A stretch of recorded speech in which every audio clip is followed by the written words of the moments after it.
the registration on the Zoom. Are we at 50% of people who actually registered, so we can get going? We wouldn't want to keep these hungry souls unfed from by waiting for those who are not as hungry. Yeah, we're about 50%, so to Jende. Okay, good. Ladies and gentlemen, admin and adwomen, welcome to today's Kanvas. And we've been having a bit of chit chat, so I feel like I know everyone here. I'm going to allow our panelists to introduce themselves. I'll give them maybe 3 minutes so that they really nail it in, so that you can connect with them. And then after the introductions, we'll jump into the questions. It's going to be interactive. Please use the chat. Let's get talking and learn. Wow, there he is. Nick is finally in the picture. So, wow. Good. So, ladies and gentlemen, without any further ados or adon'ts, allow me to introduce our panelists, and I'm going to give them time to really speak about themselves. I'll start with the ladies. Diana Komkama Sempewa, please unmute and introduce yourself to the admin and admin on the forum. Over to you, Diana. Thank you, Ariho. And just like you, I was enjoying the chit chat before everybody comes on. Good afternoon, everyone. Good afternoon, admin, adwomen. My name is Diana Komkama Sempewa, like Ariho did mention. I've worked on the client side all my life, so it's exciting to be here, and I'm curious to hear what people, what hot questions lay ahead for me today. I have 14 years working experience. 8 of those have been in financial institutions. I've set up 3 marketing departments, so I've had my fair share of the deep end of things. Worked with various agencies, both local and international. I have a postgraduate diploma in marketing from the Chartered Institute of Marketing, continually learning. I enjoy my job, maybe a little too much, and I think the reason I ended up in the marketing space was because I bore easily. But in this space, you find that there's a lot that keeps your head spinning. So exciting to talk about how I would be fired on this other end, but I'm happy to be here, and I hope we can all learn from each other today and pick insights along the way. Thank you. Wow, thanks, Diana. You didn't mention that you are married, you have children. That's very important. Guys here could throw in an advert, so please feel free to help some of the guys who are here before they throw an advert. Ariho, you have a vested interest. You're looking out for someone's interests. Yes, married. Married, a mother, a sister, friend, all those things, yes. Awesome, thanks, Diana. We'll definitely really want to tap into all those years of experience of being clientzilla, or as some are called. But I'm also going to introduce Conrad. I hope, Conrad, you're there. Previously, your video was on and I was enjoying the... I think you can see the headgear. He's also covering his grays like you, so he's not Sync yet, but he's about to be called Sync Conrad. So over to you, Conrad. Please introduce yourself to those who might not know you, and let's get this going. Yeah. Thanks, Ariho, and thanks, Diana, for setting the tempo. I really like your energy. You talk of, swimming in the deep end. I live in the deep end. I've swum with dolphins. I've swum with sharks. I've swum with goldfish. I know it all. I've been in this business since we used to save our scripts on floppy disks. And we used to be the bad guys in town because we had flash disks with 128 MB. I was telling my students this, I actually teach copywriting at Artfield Institute on part-time. And I was telling my students about the kind of flash disks we used to carry, and they couldn't believe it, they couldn't relate. So I'm happy to be here. Thanks for the invite. I'm very excited to talk about this very hot topic. And I have, like I alluded to, I've been in this business since the early 2000s. I've seen it all. I'm originally from Kenya, although I'm a citizen of the world. I've lived in many countries around the world, but Uganda is one which is very close to my heart. I am married, I have a child, and I love it here. I love this industry, and I'm always very excited to see how we can uplift this industry. So thanks again for having me. Let's talk, let's disagree, let's agree, let's get controversial. Wow, thanks, Conrad. We know Uganda is close to your heart. If you're originally from Kenya, we know you're here because of the food. You're welcome. We have enough, and you'll be well fed. So, who's told us about her immense working experience, both with local and international agencies. Diana, in your view, what will bring the client-agency relationship to a point where a firing is on the cards, where you feel like, you know, so just asking, in your view, what would bring the client? Feel free to speak, attack it from any side. Let's hear your take. Over to you, Diana. Ariho, my friends are on this call. Yeah, I do not want them to not pick up my calls after. But of course, I will speak freely, and thank you for that question. Or firing an agency. Okay, so first of all, in my opinion, relationships are complex, you know. When an agency client relationship is starting, it's rosy. We've painted this picture, there was a pitch, expectations were set, we promised the world, and here we are, you know, a few months down the road and things are not working out, yeah? I think from the get-go, like any relationship, there's bound to be ups and downs, and I think that should be expected in the relationship. But I think what we're discussing today is that point where, you know, you're like, you know what? I think this is it. Like, everyone is at the end of their rope, okay? And I think, first of all, where things go wrong, in my opinion, and what I've seen happen in my experience is the expectation setting, okay? So we walk into these boardrooms and we promise the world, yeah? I will give you, I don't know how many people on your team, the turnaround for the work will be this, we promise the world and deliver a village, okay? So from the get-go, you're not meeting the expectations that were set. You're leaving your client or your agency hanging, and this can really swing both ways. And what I want to come into this discussion openly admitting is that there are difficult clients. I totally understand that. We can have extremely difficult clients, and I'll just touch a bit on that later. But I think it's important from the get-go to be clear on what you can deliver, okay? So even as the salespeople are there pitching, I feel like client service should never be out of the room, because you're the one that's going to be fighting on this other side when expectations are not met. So from the client side, if consistently expectations are not being met, that relationship is going to go bad, irreparable even, maybe at some point, okay?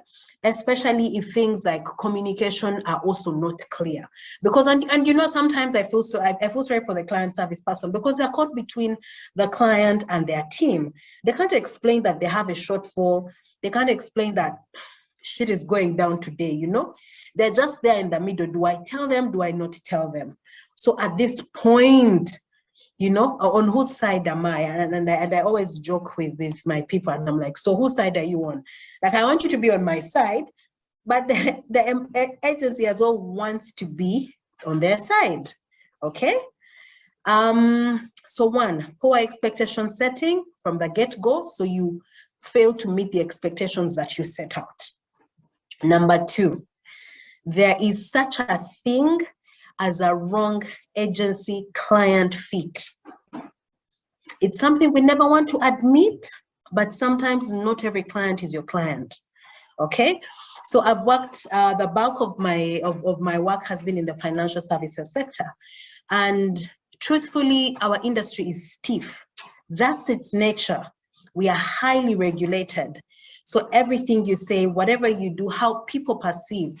So besides the regulation, even the audiences perceive you in a certain way.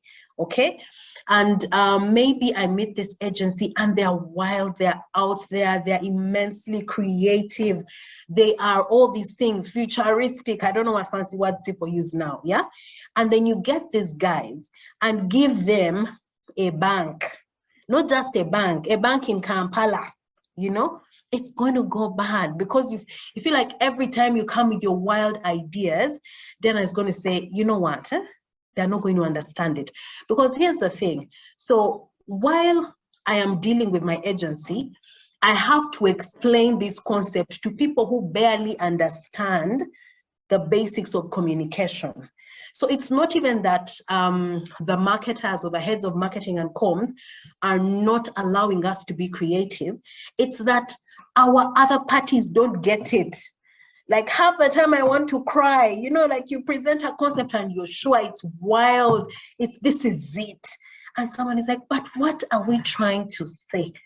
Oh my goodness, like I feel the pain and then I have to, you know, transfer that pain downstream, okay? So it can be extremely frustrating for an agency if they feel like their creativity is being curtailed. So even before you walk into some spaces to pitch, it must be a fit for you, you know? If you go in working with a financial institution, know they are stiff.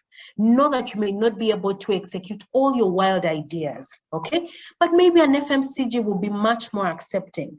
So where do we strike that balance? So you find that from the get-go, if the relationship was a misfit, someone ends up frustrated. One, I'm frustrated that you're not getting me, okay? I'm the expert on my customer. I'm telling you, they are conservative, okay? And every time you come, you're giving me this hip, I don't know what, and I'm telling you, listen, my audience is older. And so they prefer things to not be complex. And so from the get-go, we need to be clear. Not every business is your business, okay? You shouldn't be, it's okay to not respond to every pitch. It's fine, you know? Especially if you know the ethos of your agency. You know how your team thinks, you know how the culture will just not align. So you'll be frustrated, okay?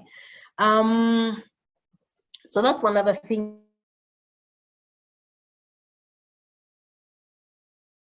I feel like I'm sacrificing who I am as an agency to please these guys, and my people are not happy, my creative team is not happy, because they have to keep churning this boring work. They say, yeah, this is what I want. And in fact, people are happy, but you're frustrated, you know? So sometimes you have to take a decision of is this what I want? Is this a space I want to play in, okay? And if you're going into that space, you have to readjust and say, okay, first of all, what are we guys about? Yeah, we had a pitch process and I totally appreciated one of the agencies that reached out to try and understand what journey we were on as KCB. And they wanted to know, okay, so where do you guys want to go? Why have you been like this? I totally respect that, because I feel like they were trying to size up and say, is this my kind of client, you know? And if not, it's okay. Yeah, and guys, it is okay. It is okay for you to turn down a pitch and be like, it's all right, we're not going to pitch. Yeah, so that is extremely important. 3, breakdown in communication. In the beginning, I said that shit is bound to happen. Sorry, allow me to cast a little. I hope and that's okay. These are admin and ad women, but shit is going to happen. Okay, that's the truth. Someone will not stop the campaign when they should have. Artwork will not come out when it should have. There'll be delays. It's a given. I cannot even sit here and kid you that there's going to be a perfect relationship, client agency. It's not there. What is expected? The expectation should be that I should be able to own up to my mess and correct it, you know? But many a times, like they just shut down. So sometimes the client is the loud one and we're different. You know, the other one is probably a yeller. Why is my work not? And the person is like, for me to deal with this noise, I'd rather not say anything. So breakdown in communication, and the person feels like you don't even have the courtesy to reach out. So it happens once, happens twice, happens 3 times, because like client service in marketing, we are also a middleman of sorts, you know. You're between the business, you're between management, and you know, so you're trying to explain to someone else why their stuff is not coming through, and you're getting no communication. So why are we having, why am I in this relationship? It's not marriage. We will end it, okay? So if there is no willingness for someone to work on this thing, because it's constant, it's, listen, we messed up. This thing should have come through, it didn't come through. And sometimes, actually, a lot of times, you know when the thing is not going to come through on time. What I would like to know is, give me a heads up. You know we are not going to beat that deadline. What are you telling me last minute? Okay? So just, I don't know, pray, say a little prayer and pick the phone and call your client and be like, so this thing, we are working overtime, but I don't think we are going to be able to make that deadline.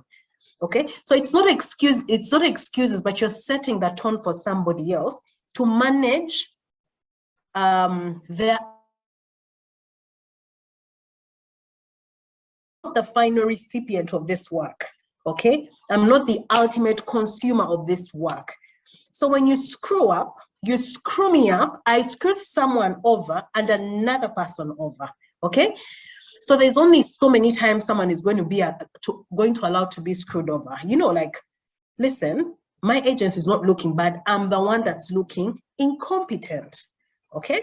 So at the end of the day, you're thinking, what? And a lot of times, this breakdown, I feel like this breakdown between us is salvageable. Like, it should never come to that point. It's so salvageable. One, we are partners. So it will happen, but I should be able to own up to my mistakes. You're bound to be late on something. You should be able to own up to that. And that's a partnership, okay? The client is the problem, okay? And I can't deny, we have clients, and I'll speak from our end, that are a bit difficult, that don't give context or that don't aid your creative process. So you find that you end up having a lot of back and forth, much more than you'd have wanted. Information is not flowing as quickly as you want it to. But then again, it also brings me to the point of, before you sign on a client, before you accept a pitch, do your research, okay? I've not taken on an agency I've not asked around about. I haven't. I will ask, and people in the industry will always tell you. So even when you're taking on a new client, don't go blindsided. Ask and know what kind of person you're going to be working with. Are they the cooperative kind? Are they the ones that require you to take on 100% of the work? Excuse me. Because let's face it, there are clients that do not contribute to the creative process at all. They're there. I'm not going to sit here and pretend like we don't know it's happening. It's happening, yeah? So you need to know, again, this is where you need to decide, are these guys a fit for me or not, okay? So know what you want. When you're entering this thing, it's like marriage, yeah? It's contract you're tying down. Am I ready to do life with this person? Am I ready to do this 1 year with this person? Am I willing to stake it? But there's nothing that is irreparable, like, if that's the word, unless someone is really tired. Like, for me, I feel like if there is abuse of any sort, of any type, I don't think that should be tolerated, okay?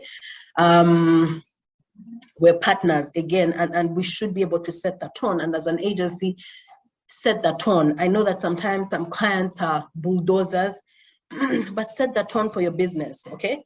Set the tone for your team, especially when you're having the tough conversations.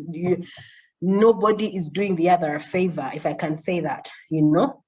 You make me look good, I make you look good. It's a partnership, okay? So set the tone and let's have like mature conversations on the table with these heads of communications with these guys.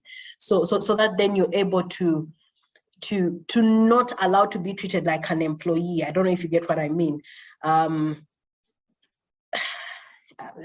Abuse. I'm not comfortable with situations where, you know, someone is calling and yelling, and I wouldn't take it for my team, honestly. Like, I wish you well, have a good day, all the best. We wish you the best.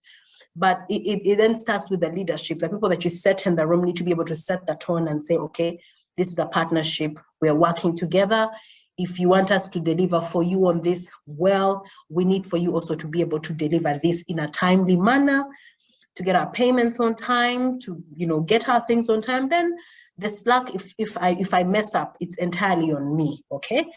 Yeah, but unless there's abuse, surely we can repair this thing. Yeah, that's it. Wow. Over to you, Ariho.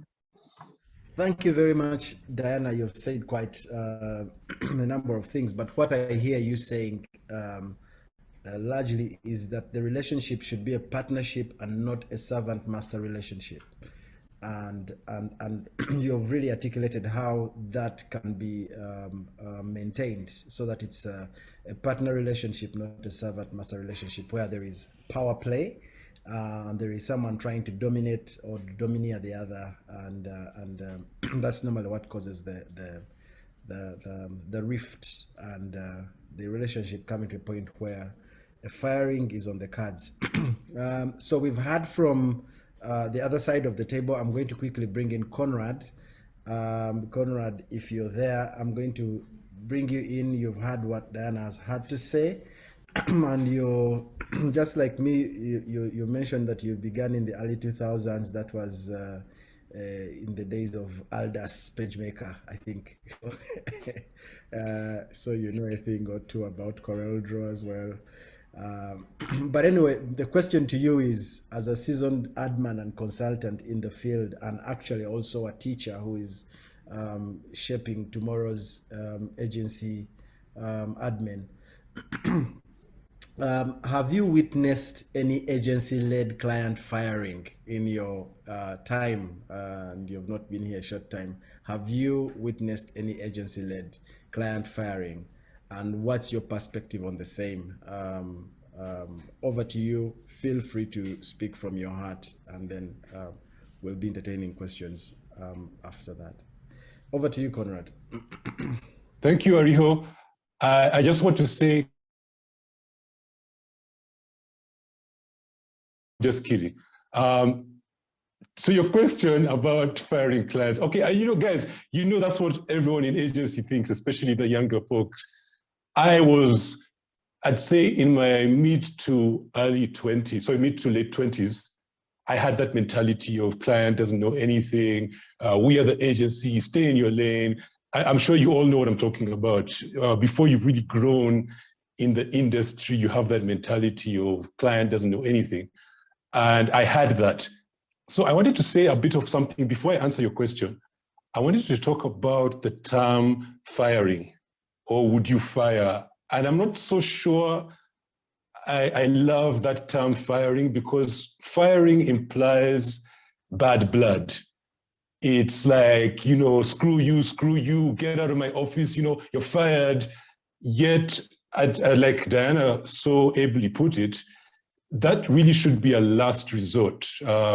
After you've tried all remedies to see can this relationship be salvaged, then you would get to that point. But still, I prefer to try to go about it in a more civil manner, in a diplomatic way, so that you leave room for maneuver. And I'll give you an example of why you should not burn bridges, because I really believe you should not burn bridges. And early on in my career, I kind of got my big break a bit early.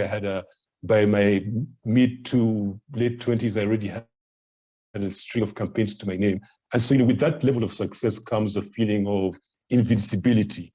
Now, I got into a disagreement with a client one day, And this client was the type who has that mentality of it's my way or the highway. And I was equally hot-headed and I wasn't having it. And whatever it is they were asking of me, I stood my ground. I said, I am not going to do it. And, I really pushed back. And it ended up being a shouting match and, you hang up. And so the client really took it very badly. And the next thing I know, they're on the phone with our MD saying, your guy is disrespectful, he crossed the line, And naturally, the MD summoned me to his office and saying, hey, the client is not happy. Can we fix this? Can we get your side of the story? And so I did give my side of the story. Take a stand and to stick with it, because everybody knows that ultimately the client has the final say.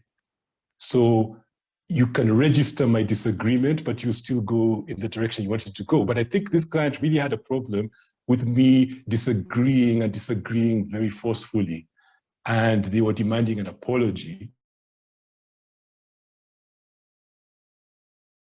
I will not apologize because I don't really think I have anything to apologize for.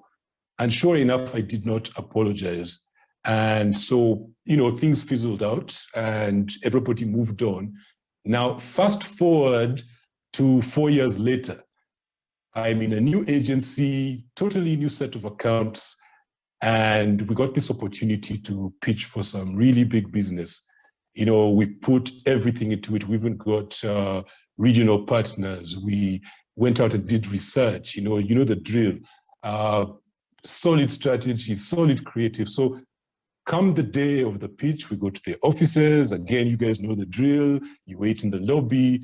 Previous agency comes out. You guys are ushered into the boardroom. Get into the boardroom. Who do I meet? You guessed it. The client from 4 years ago, giving me the stare of death. Like, yeah, you thought we wouldn't meet again, huh? And, it looked like one of those Kung Fu movies, you've offended my honor, you die. And I just knew from there on, this is not going to be a comfortable meeting. And sure enough, this client had still held a grudge. They were openly hostile to my team and I. They were overly critical. They were catty. They were bitchy, everything. And part of the agency selection was for the client to visit agency premises.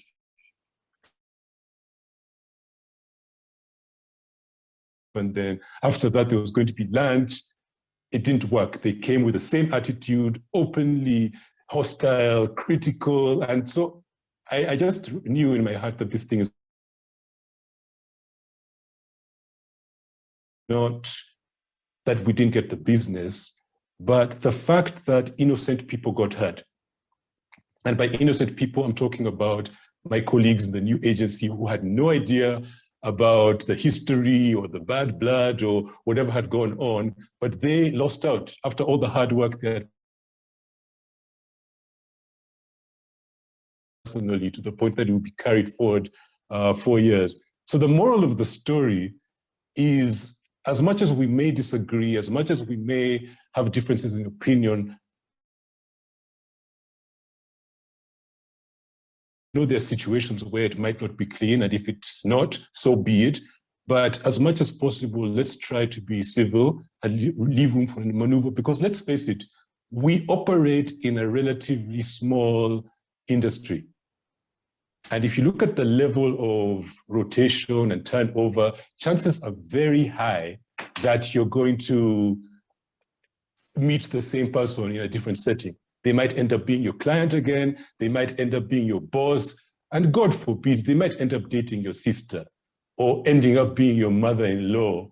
Now, you can imagine what Christmas lunch would be like. You just be like, yeah, you, I'm going to get you, you. And you never know what happens. So I would say, let's avoid burning bridges. It doesn't help. So back to the question, would you fire an agency? And I remember you guys, when we were having the prep meeting, I remember you guys asked me, personally, have I had a situation where I fired a client, or I was in an agency which fired a client? And I must say, I really scratched my head on that one. I've been in this game for some 20 odd years. I've worked in a number of agencies, but nothing came to mind. I couldn't remember a specific situation where, and I think I told you guys, it's kind of like the journalism thing where they say, when a dog bites a man, it's not news. But if a man bites a dog, now that's news. And I think I could equate that to the agency-client relationship, where if you ask me the same question in all the agencies I've worked in, this time, but on the flip side, you can't even think about it because I think it just doesn't happen. And I think we're going to pose that same question to everyone else who's watching, and let's hear it. But from my point of view, from where I sit, it just doesn't happen. Now, are there situations which warrant an agency to be, a client to be fired? I say certainly. And I could give you some examples. I'm not going to come here to give a list of grievances of why. I'll probably touch on 2 or 3 major things which I think are absolute no-nos in my book. And the first one, and I'll give you a story again, of there was an agency that had a big client, and you know the big clients are the worst. They have a bully syndrome. The bigger the client, the more they bully their agencies. So this was a pretty big client, and this agency was very happy to have this lucrative business. Now, the client commissioned the agency to run a campaign, really huge thematic campaign, and everything was signed off, the storyboards, the scripts, concepts, everything was good to go. So when it came to a particular part of the campaign, the radio campaign, the agency went to produce, and you know how it is in Uganda, when it's a big campaign, it's in every single language you can think of. I think there are like 14 languages in total. Each language has like 3 executions. So it was a pretty big and high budget campaign. Now, the agency came back with the first draft. And the client, you know, and we all know there's bound to be changes. So client says, okay, could you change this? Could you change that? And then agency brings it back. Again, client is like, okay, we're not so happy with the delivery of the announcer, blah, blah, blah. Now, that client who we're dealing with, the superior came in and was totally against it. It was like, you guys don't get it. You're not giving us what we want. And decided to pull the plug on the whole thing, saying, you know what, let's just drop the whole thing. Let's not do a radio campaign. Can you believe that? Who's going to pay the studio? Who's going to pay the voiceover artist after you've gone 2 times in? So for me, putting your agency into a position of financial ruin, I think is a huge no-no. I think it's irresponsible. I think it's callous. And I think it's something which really shouldn't be taken lying down. And this is a case where not only should an agency fire a client in such an instance, they should even take them to court and let them be penalized because you're playing around with people's livelihoods. So I think for me, that would be the first area where it's an absolute no-no. I'll come back to what the agency did or didn't do. But the second point is threats and intimidation. And I think, Diana, you talked about this.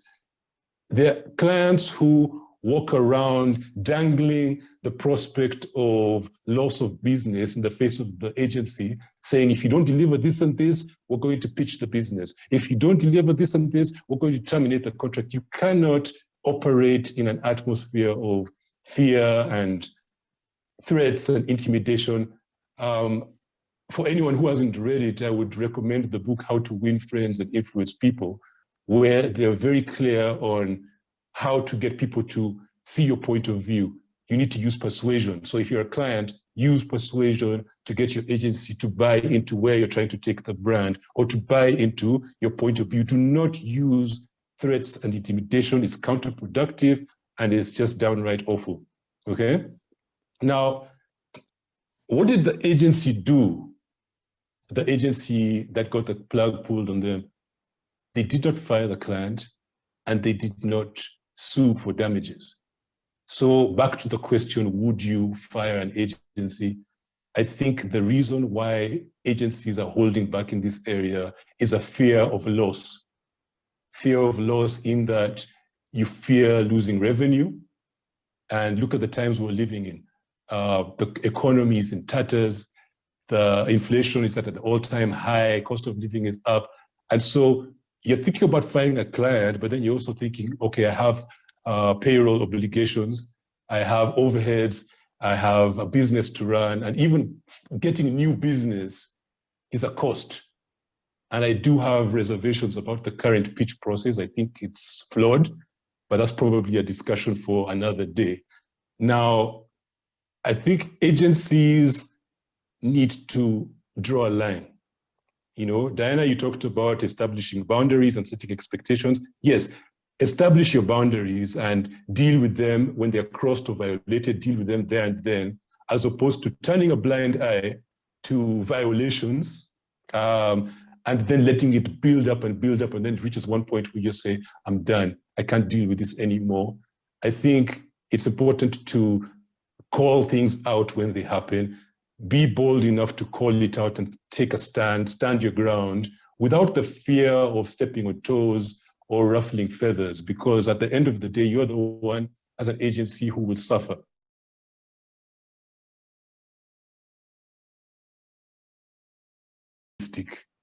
Don't just they say don't make decisions when you're mad. Don't just up and go and you know you have people who rely on you or who depend on you.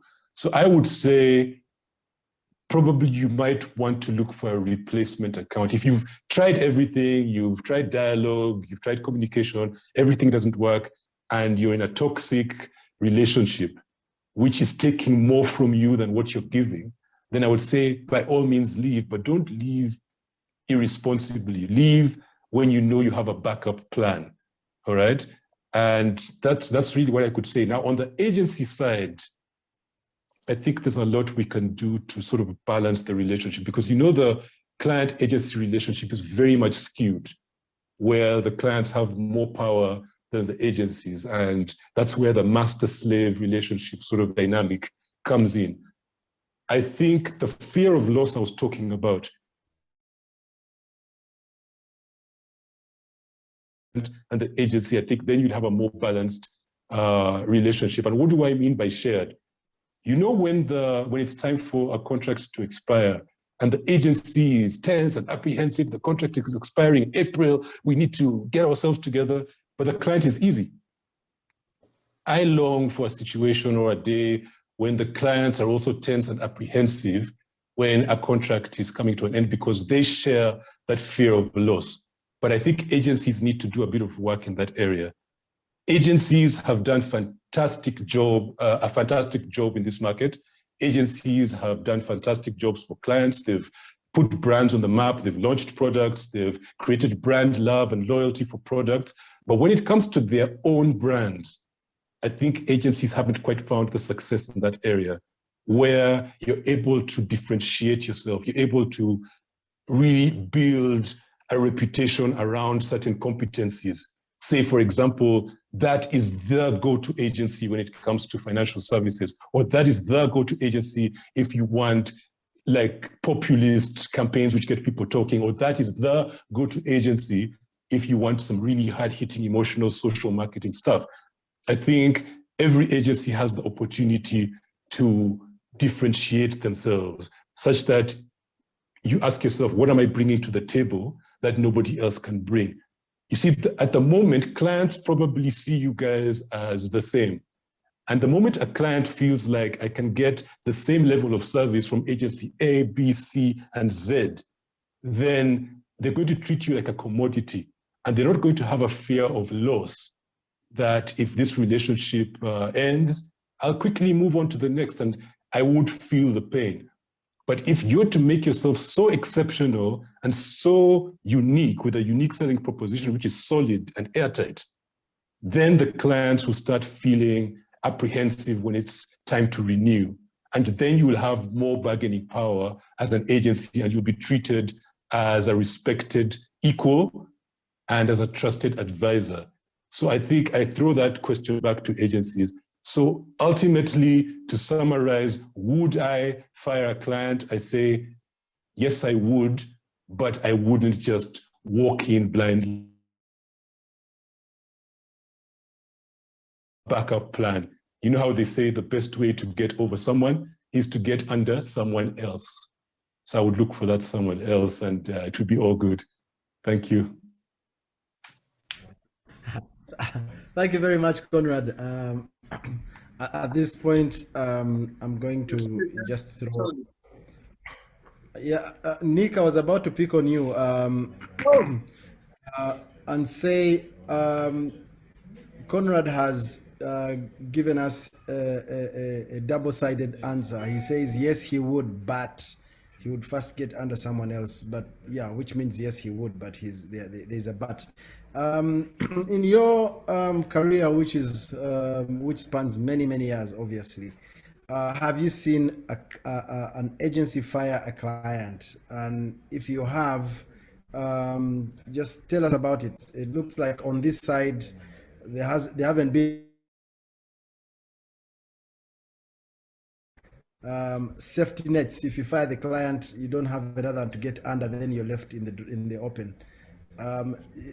Talk to us, Nick. Tell us what's your experience in SA. Do agencies fire clients? Over to you.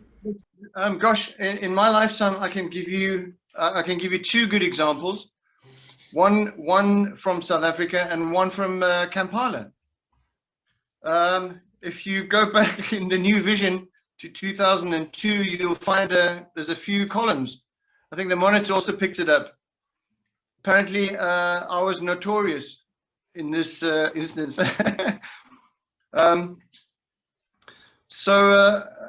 First, let me greet, just say, how's everybody? Ulyocha, is it good with you?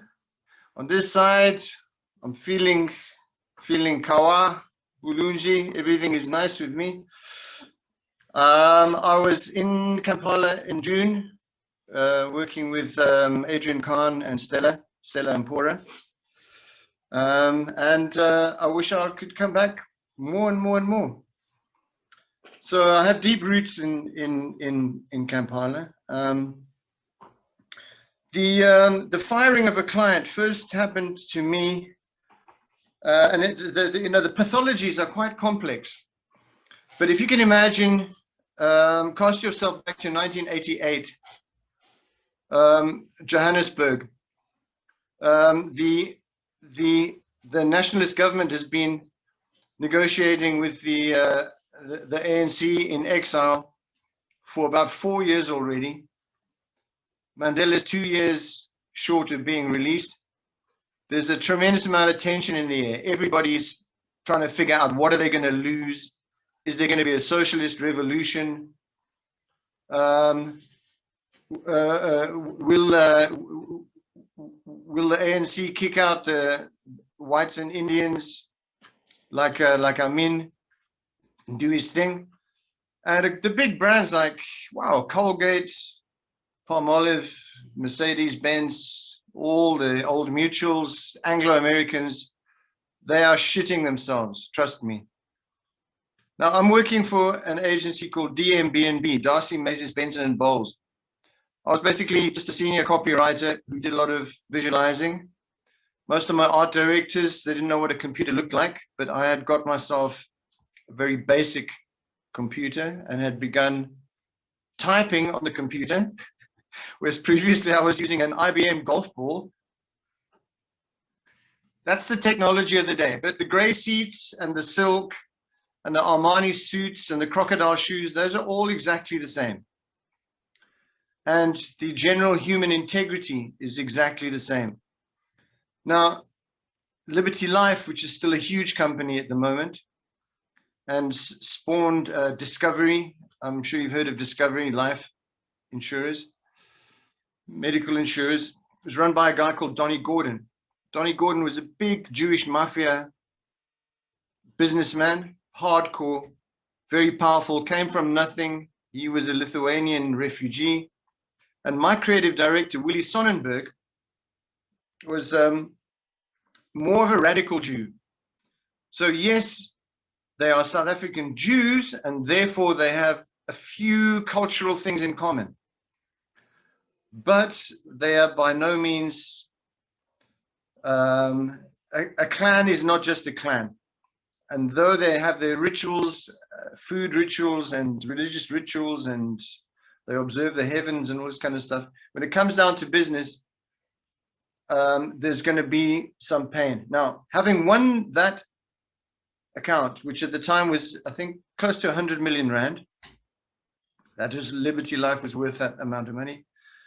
Darcy, the agency, was a premium agency. I was winning a lot of awards, proper awards, Cannes Awards, Louis, London International, New York festivals. It was a good place to be because the creative director was a man of integrity. And he was also the chairman.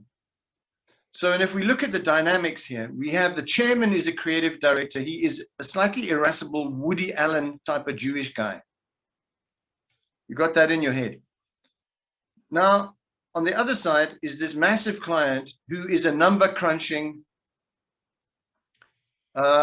working class guy, hadn't gone to university, but he's what they call a mensch. He knew how to crunch numbers. He knew how to crunch your neck if you got in his way. This guy knew where bodies were buried. So I'm talking about old-fashioned, you don't get to the top by being a nice guy. This is like Trump's father.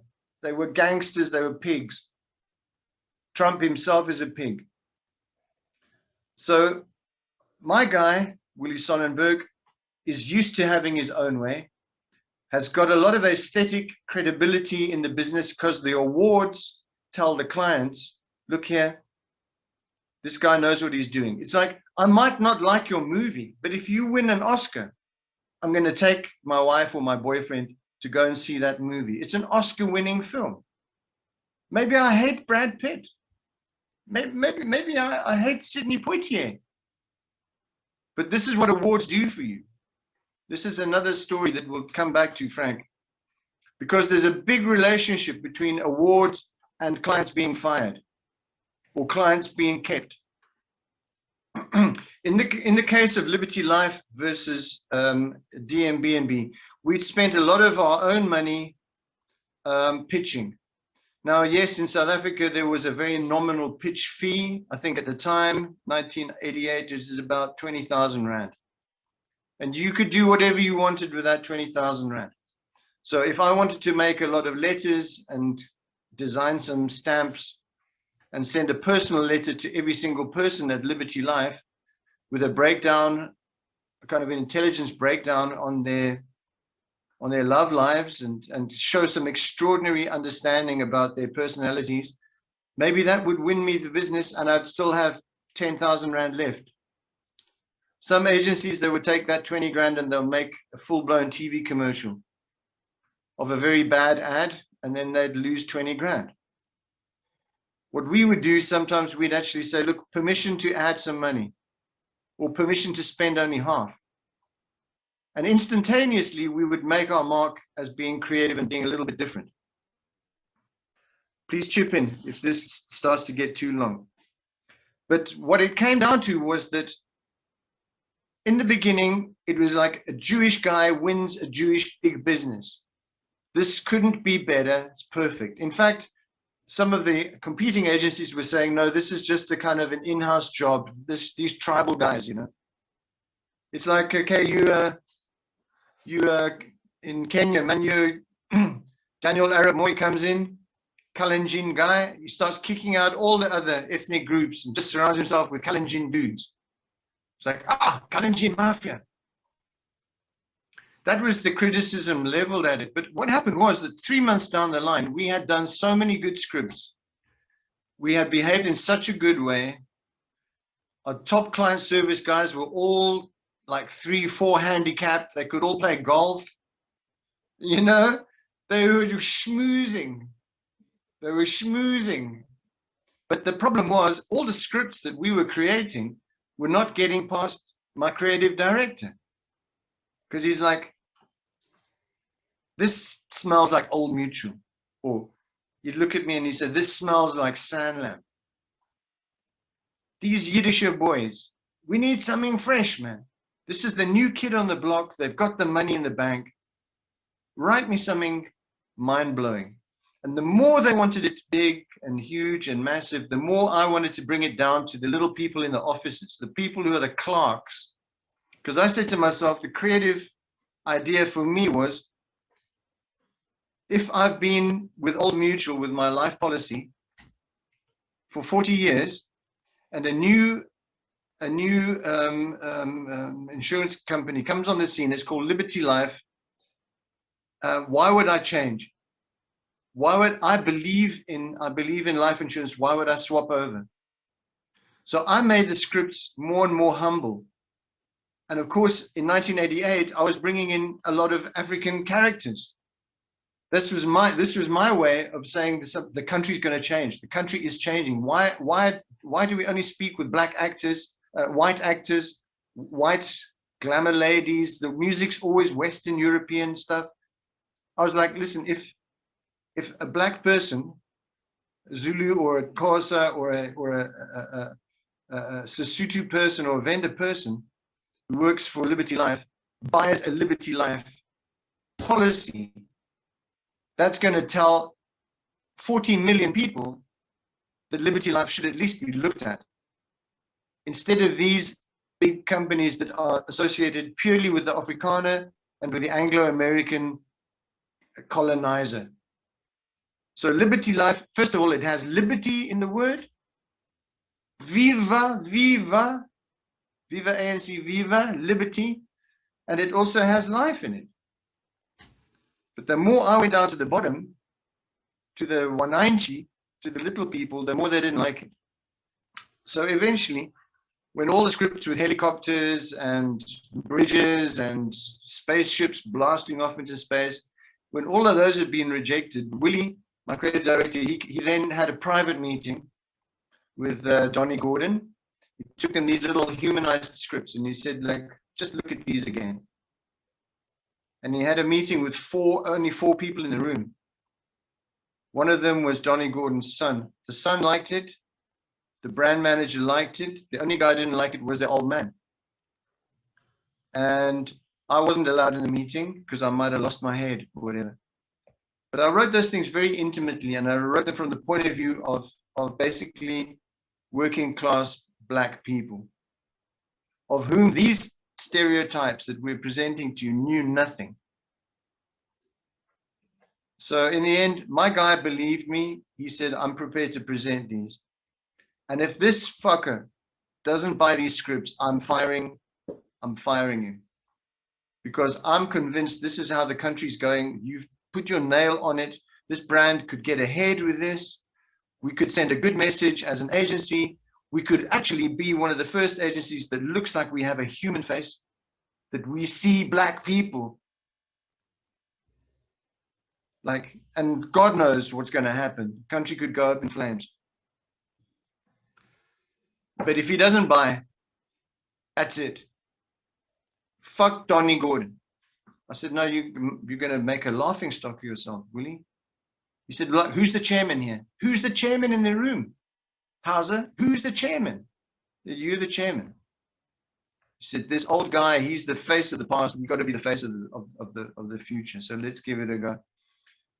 The guy didn't, he wanted his helicopters, he wanted his Solkers, no, he wanted his razzmatazz, he wanted his FIFA football opening bullshit. And so that was it. And I thought that's the end until I picked up the Financial Mail the next week. DMB&B fires Liberty Life 6 weeks after picking up the account. You know, big dramas, account on the hunt for new boys on the block, feeding frenzy, vultures come flying in, you know, you get the story. So that was an ethical firing. You know, my second story is a much shorter one. Involves QG, Saatchi and Saatchi, Kwaku Gala Kande, Saatchi and Saatchi. We just won a big piece of UBL, 2002. We pitched on Bell and Pilsner, good old Red Top. the situation was that SA Breweries was desperately trying to get into East Africa. They were coming with Trophy, if you remember. Trophy and all kinds of other lame ass 4.2%, middle of the road, horrible two multi-tasting beers. And so we said, no, we must defend. And David Galokande and Kwaku said, oh, listen, we got an in there with the breweries. I'm like, let me loose, let's go mad. Let's do something beautiful. Let's do something so down home, right? You know, if you want to drink light, this is for Red Top. If you want to drink light, buy a torch. That was one of my headlines. Anyhow, we went into a big heritage campaign for Bell, and we went into a big lifestyle, respect the workers type of campaign for Red Top, and we got the business, and it was very much celebrated. You know, even we had to be careful. Just don't go out that weekend because Red Pepper is looking for stories. Keep your trousers on, guys. You know. The way this worked, though, that pretty soon on, I started getting messages from the accounts department. Big Sam was my guy down there, and he was saying, you know, the breweries are leaning on us for some cash. I'm not a money man. I'm like, I was like, yes, MD, whatever, but like basically acting creative director. Conrad at that stage, I think, had not quite come on board yet. Adrian Khan, David, so many good people. Annette Seba was with us. Annette is here somewhere. She's Professor Annette Seba now. She was just planning to study fine arts back in the day. Doctor. But I had such a powerful team, very powerful teams. And then we kept on getting these things where they want to use our money to sponsor their festivals and their club nights and all this stuff. And I'm like, but what is this costing us? We can't be lending breweries money. This is unethical stuff is going on. Who do I need to meet? So at first, I kind of basically went through the junior accounting people, and then I went to a junior brand manager, and then I said, no, this is coming from the top. At that time, there was some gray-haired Mzungu guy, God knows what his name was, like Alistair Coakley Smith or something like that. I have no idea. And he was surrounded with some tough guys. And I called for a meeting with Patrick Kwaku. I said, listen, this is your company. I can't start shooting my mouth off about this. But there's a lot of unethical financial hanky-panky going on. And I think we need to go and see whoever the top guy is there. Let's you and me go and see him and tell him that if this is the ethos, if this is how your church runs, then we don't want little boys and girls being molested every Sunday. You understand me? This thing is, if it's coming from the top, it's the Pope is sanctioning hanky-panky. And in Uganda, we have to respect that people, it's worse than Japan, really, in Uganda. People hate to lose face. So when you are dealing with a thing like firing an agency, whatever, shame is a huge issue, and reputations, people are very proud here. And I respect that. I respect that. The Western European mind plays loose and fast with matters of honor and pride. We are the British and Americans, especially professional at disguising their corruption. That's all they do better. They just disguise. They have many, many sick faces. But in Uganda, it's like you want to get out of something, but save face. Thanks, Nick. I want to chime in here. One second, Nick. I want to come in here. I know there are people who are going to ask you questions later. You've really given us two examples that, and one local one, which I don't think many people knew about, because like Conrad said, he really struggled to find one such example. I'm going to put you, I'm going to just put you briefly on hold and just get some feedback from the audience here. If there's anyone who would like to come in and tell us if, well, they could be an agency person. Have you fired a client before? And if you have, please share with us how you did that, because in his opening remarks, Conrad said something not too kind about clients, and it's like his finger is always on the trigger, but he's looking for someone to get under before he pulls the trigger. So I'm going to ask if there's anyone out there who has an experience they would like to share. And then I'll also ask Chairman Frank to organize to say a thing or two, and then we'll open it up for discussion, because I see we have about 30 minutes to the end, and that should give us ample time to have this discussion. If there's a client out there that is struggling to fire their agency, and they would like to speak to us, and they'd like some counseling, maybe, who knows. But yeah, let me ask if there's anyone who has something to say. But if there isn't anyone, maybe Frank, you want to say a thing or two, and then I'll take it back and throw it back to Diana and Conrad to yeah. Over to you, Frank. If you have something to say, then we can carry on. All right. Thank you, Ario. I was enjoying Nick Hauser's story. I was waiting for it to land, because I was waiting to see how did you fire UBL. Probably you will give him a bit of time to land that story. But yeah, but a lot of thanks to Diana. I think your opening remarks and everything, I think very spot on, very, very, very spot on. I'm here taking notes. Conrad, thank you very much as well. I think this was a very difficult, should I say, topical conversation that when it was brought to me, I was like, yeah, this is an interesting one. You can't imagine how many agencies backed out to speak to this topic, because everybody was a bit, on the fence on this. So, to the panel who decided, what, let's take the bull by the horn, let's discuss, let's talk. I think it's high time for agencies to also have some balls. Like Diana said, if the culture doesn't fit, you don't have to pitch. If you've done your research, that other agent, I mean, the clients, the research, they're very conservative, and you're known to be a highly, like you're a dynamite creative agency, you don't need to go for it. So yeah, so I think, Ario, over to you. It'd be good also to hear, the questions that people have, experiences that people have, before we call it a day. Yeah, and I think the next month's webinar, we have a surprise package or a surprise guest speaker, and we're going to anchor it on strategy. This month was creative. Next month is going to be strategy. Ario, over to you.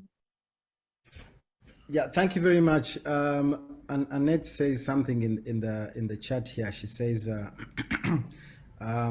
she thanks Conrad for his submission, and says Ugandan agencies need to man up. Give you an opportunity to throw some light on what you mean by Ugandan agencies needing to man up, and then I'll also throw it back to Nick to land.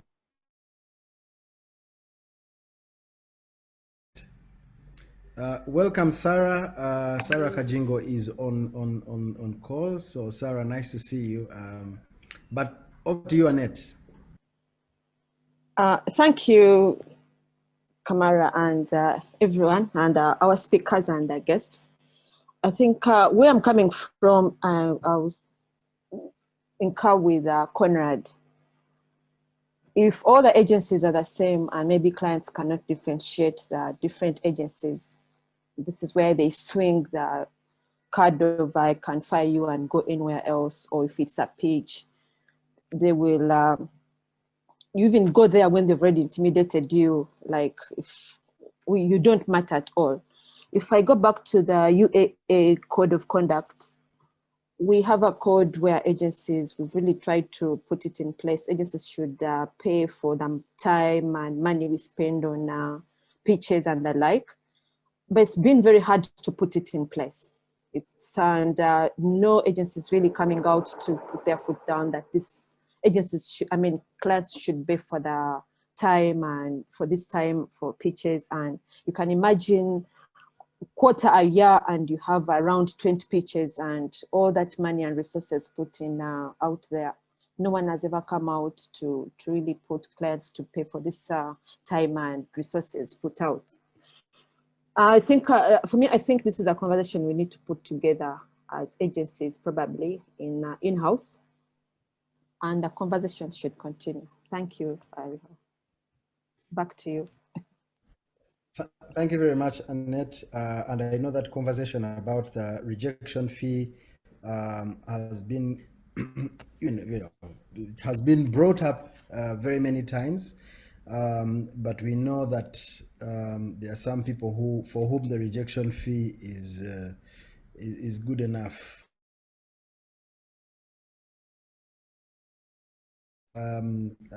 Issue. And COVID didn't do us any favors, so we really need to get back to the drawing board and as agencies also realign to what the realities are currently. I've seen Nada is on the call, and if Nada doesn't say something, then she's going to dissolve UAA. Nada, please say something before Frank loses his seat, and then I'll take it back. Okay, I'm here. Interesting conversation. I'm sorry, I tuned in very late. I didn't know this was going on, so I'm going to reprimand the leadership of UAA. Some of us have dormant membership, but that doesn't mean you should just sideline us as if we don't exist. However, back to the topic, I am all for firing clients. The moment the client shows you signs of disrespect, especially for your time and the efforts that you put into their strategy and communication and so on, it's time to reconsider whether you want to be slaving away or you want to free your time to create something amazing for someone else who will appreciate. Yeah, it's happened before, and I'm sure it will happen again. That's also due to my character. One client I fired is, well, since we were naming names, Toyota Uganda. During the times of Dino Bianchi, I don't think he was particularly good a manager for that place, and he could not make a decision. So we would go with proposals and tweak them and retweak them, and it was a never-ending story. And at the end of a lengthy communications campaign that simply did not even see the light of day because there was no budget in any case, I decided to pull the plug and forbid everyone in the agency to even answer their calls. It was embarrassing because a lot of people working for Toyota at the time were very good friends, but I just could not wreck my nerves any longer. So we abandoned the account. One client that I was extremely sorry not to fire, you all know that client, that was Orange Telecom.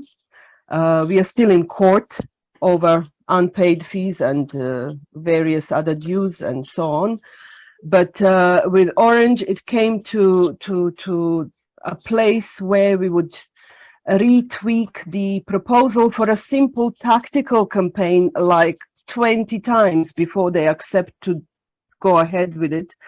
And they would sort of guide the design part of it. So it came to a place where we were changing the shades of gray on a press ad. And when it finally was to their liking, it came in print and it looked like, I don't know, a black blob on newsprint. And then they tried to shift the blame on us. And I called for the management to give us audience, and I presented the various ads printed nicely on paper and said, so which one did you choose? So we had 22 reverts. Here they are. Tell me which ad actually went to print, and no one could say. So I'm like, next time, just let the agency do the job and don't meddle. And since that moment in time, we had some relief from their comms team, but otherwise, my God, did they deserve firing big time. I couldn't fire them at that point in time because they had put us financially in a terrible place. We basically owed media money on their behalf to the tune of a couple of $1 million at the time. And that's why I couldn't get rid of them. But when we came to the end of our second contract and I knew they were looking for an agency, we just skidded out nicely and took the case to court. It's still not finished. This is what we are in 2022. 9 years later, we are still in court. Can you believe it? Waiting for the judgment. So yes, when the client starts going on your nerves, when they show signs of disrespect, when their phone calls coming and they're screaming and they are throwing their frustration on to you and they don't respect your creative work and solutions, just fire them. Go and work for people who love you. And there are many, by the way, who deserve your help, who deserve your brain, who deserve your inspiration, your positive attitude. There are many clients out there. We don't need to fight over time wasters and idea vampires. Yeah, that's another thing. You know, they invite you, they say, oh, we're signing a contract, we're going to work with you, blah, blah, blah, blah, blah. Show us your ideas. Okay, so we do. And then you see your stuff executed by somebody else. So try to recognize that. Save yourselves.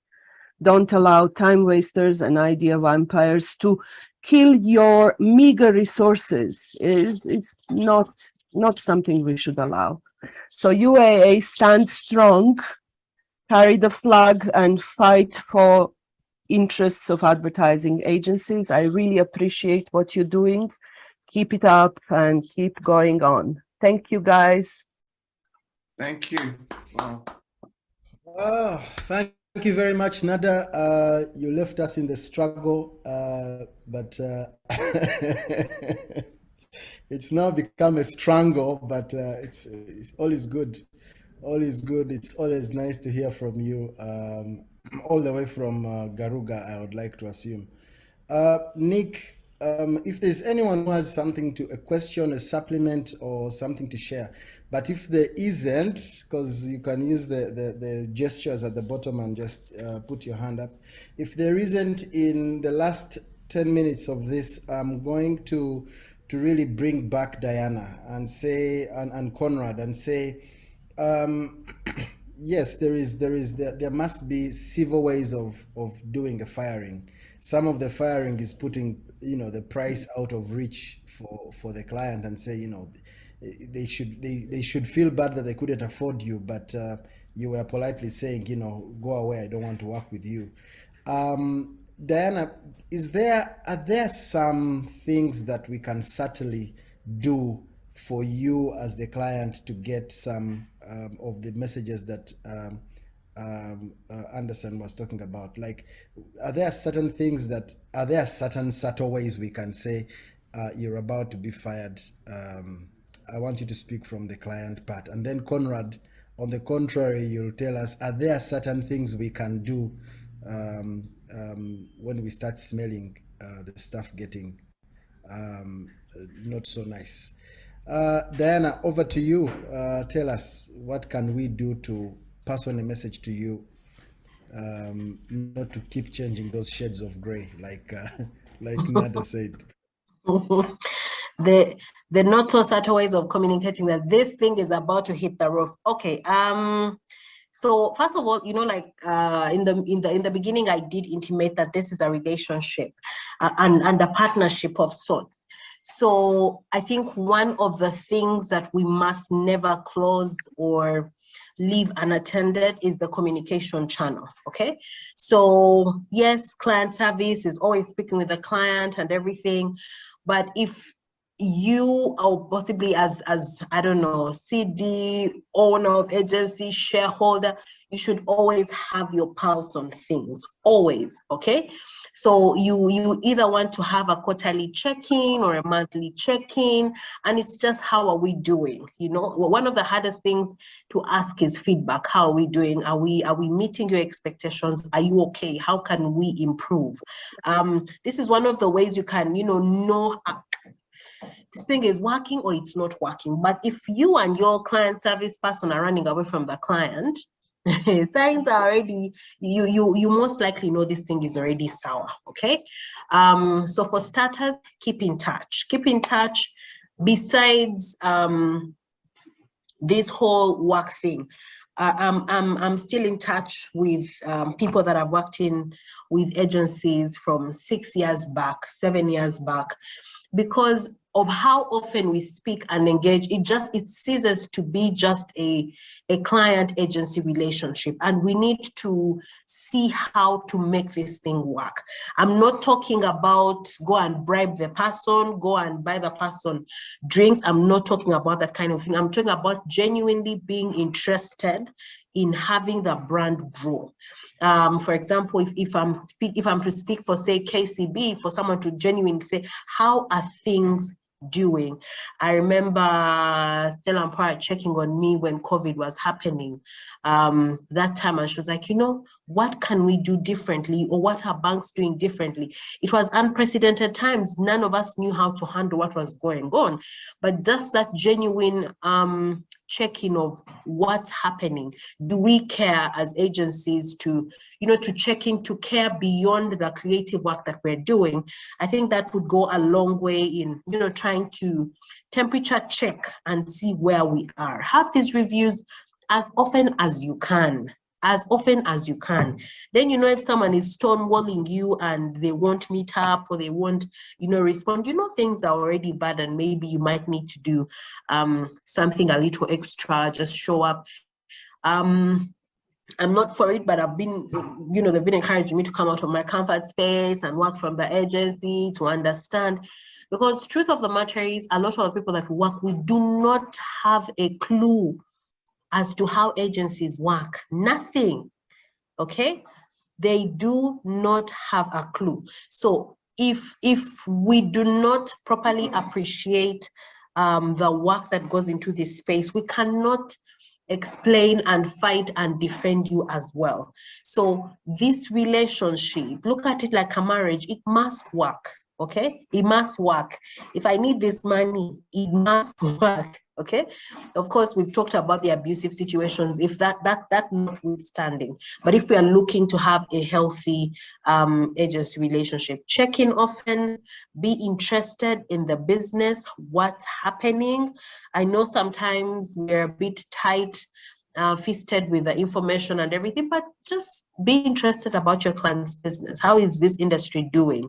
What are the developments? This latest ruling on digital, what does it mean for us? Where are we going? Pretend to be interested even if you're not. It just touches our hearts. It's like asking people about their children and stuff, even when you don't care. They feel like, oh, they really care about the brand. Yeah.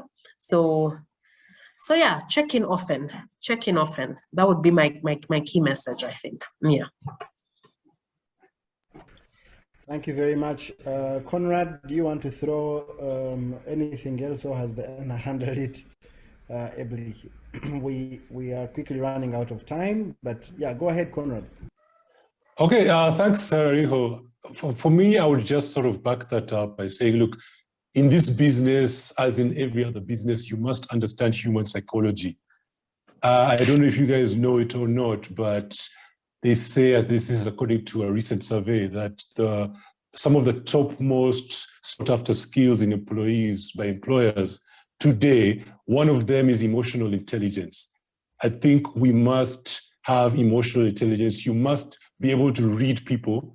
You must be able to know when a relationship is going south.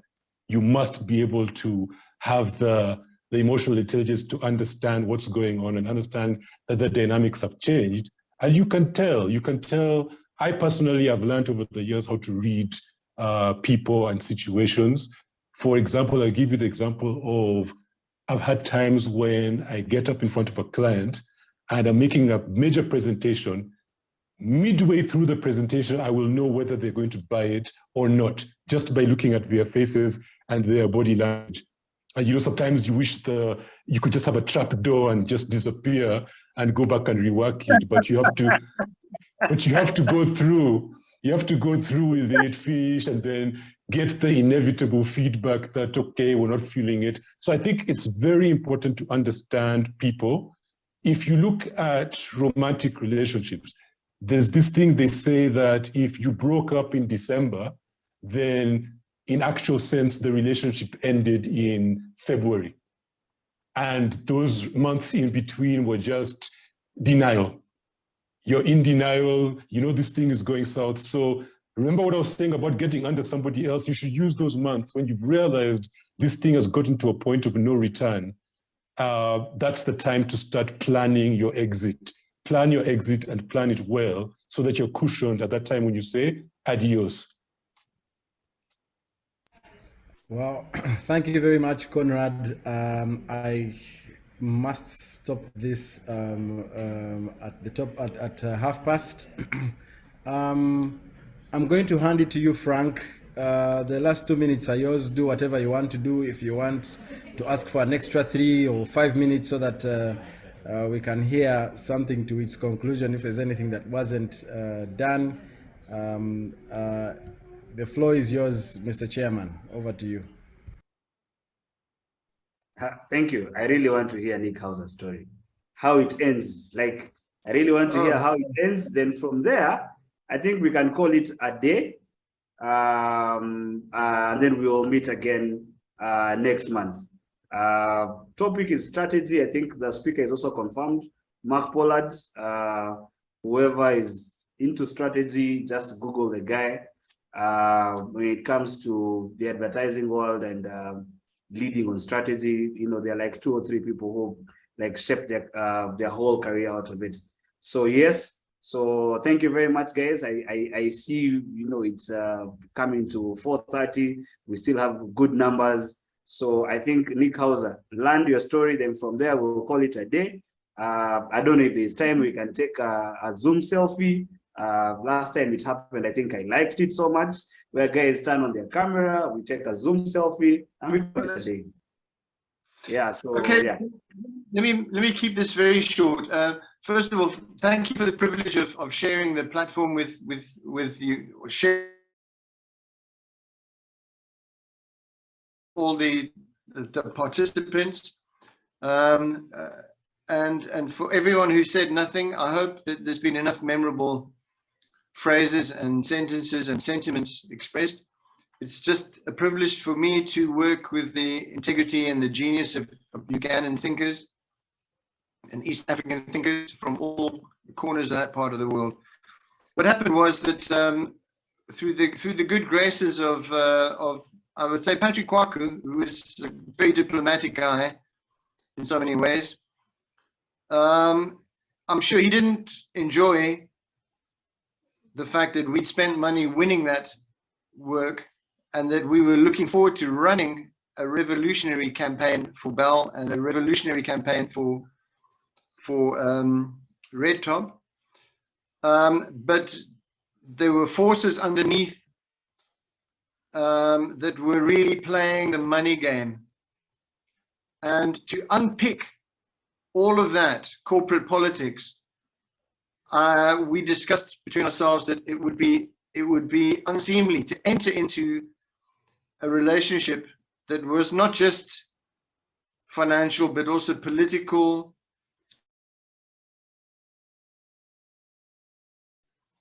And I felt that some players that did not show their hands and that in the end remained anonymous, and they'll stay anonymous, but they spoiled what could have been a series of communications for the Ugandan public that would have moved things forward, you know.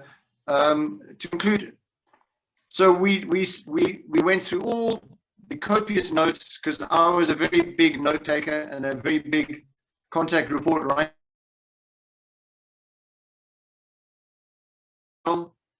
and we agreed to part company.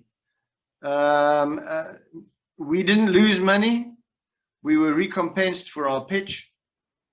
And that white guy who was running it, he shipped out after about another 3 months, and he disappeared and handed over. So although there was a loss of celebrity, the way the press reported it, it didn't turn into a scandal. It turned into more of a crazy thing like, who fires UBL? Who in their cotton picking minds fires a client this big? And so it's gone down as a bit of a weird one. But in the end, it was over integrity, because you can't start off on that foot and expect that things are not going to get worse. Because I've got a white skin, but I've got African genetics. It's not my fault that my mother's from Yorkshire, you know. But I just thought, look, man, they will bully us forever if we start like this, and they are borrowing money from a company that can't afford to be bailing out this multi-corporation. No. So I've tried to find a way to save face and graciously bow out. And I think it's very much like theater. You have to find a way to leave the stage without slipping on a banana skin and humiliating yourself. And I think in the 21st century now, one of the greatest things that the Ugandan Advertising Association and the shall we say the governing bodies of advertising and marketing can do, the deepest things that we can do is share our best ideas, our best intents, and our best practices. Whether that is a stand-up humor, great commercials, whatever, with the rest of the people, because people just don't like to be shown up as ignorant. Nobody does. But there are gracious ways that UAA can send out a monthly newsletter, conduct these Zoom calls, and people will come up to speed as they come up to speed. But I always say, you're only ever one good speech away from a revolution. So you're only ever one breakout advertising campaign from a complete revolution for the whole region. Kenya will come running when Uganda does a killer campaign with local technicians, local writers, local DOPs, local soundtrack. Kenya will come running, then DRC will come running, then South Africa will be asking, can we have the Louis in Kampala? These idiots down here. We're in a backwater. So, you know, I think it's on the up there, and, you know, I can't wait to come back. Thank you for your time and wisdoms.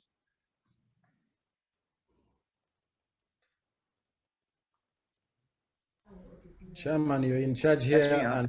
Yeah, okay. So maybe what I'll ask is, I'll ask everybody, if you can, turn on your camera. Let's take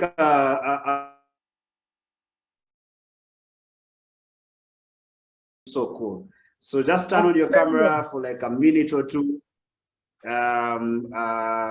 You're rock and roll, man. Leave wherever you. Yes, leave wherever you are. Take those screenshots. Yeah. Oh, I'm there and I'm set. So yes. Yeah. Turn on your cameras, guys. Turn on your cameras. You should. Turn on your cameras for a minute or two. Yeah. I can see guys are doing that. Beautiful. Yes, I can see some people who are in a team. David Birunji, welcome. I like the team IMAC there. Kelvin, good stuff. How does for the work? How do you make the screen so big? So you keep it like that. We are going to like take like screenshots here, and then we'll be able to, you know, we'll be able to post it on Twitter and everything. And when we upload this video on YouTube, finally, you'll also see how it comes out. So thank you guys. Thank you guys. 1 minute to the guys who are still putting it up, putting their videos up. Okay, Robert, those who we have are portrait seeing your live. Sit up, my brother. Robert, you are down. Robert, yeah, it's a camera. Yeah, yes, Robert. Now we can see you properly. Yeah, there you go. There you go. Yes. Yes, people. Yes, people. Good stuff. Good stuff. Good stuff. So Oh, there's my key. cool. So 5, 4, 3, 2, 1. Thank you guys and have a lovely one. Let's do it again next month. Thank you, Frank, Thank you. What a pleasure. for everything. Nick, it's great to see you. And we should do an e-conference one of these days. My brother, I'm working on my sophistication, eh? But Mr. Khan is, man, he told me, if you're not on Instagram by the end of the year, I'm going to kill you.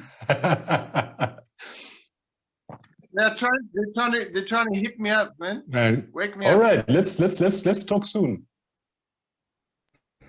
Let's do a thing, sir. You're looking strong. Same to you. Nada, good to see you. Good to see you, Chakwera. What's happening? I see you're doing a lot of horseback riding, so you look fresh. Well, you know, living on a farm is a different kind of scenario, so it's very enjoyable and peaceful, and I don't have the lifestyle that you guys have. I'm kind of semi-retired, though I'm doing a little bit of work here and there. So, green grass, horses, the lake, all that. Maybe bring your next meeting here. I can kill a sheep and roast it for you. What about us vegetarians? We want some nice some kale. Will borage do? I don't think I have kale at the moment. Borage soup and borage pie. No worries, we'll figure out something for vegetarians. There's enough vegetables growing in the garden. All right. Happy to see you, Nada. Looking good. Thank you, and you too. Look at the fashion, man. Wow. Yeah. That's super. Cheers, brother. Cheers, brother. Take care. Take care, Okay. everyone. Thank you for a great meeting, and stay well, stay safe, and all that. And see you Okay. next time. Thank you, and thanks everyone. Have a great day. Ciao.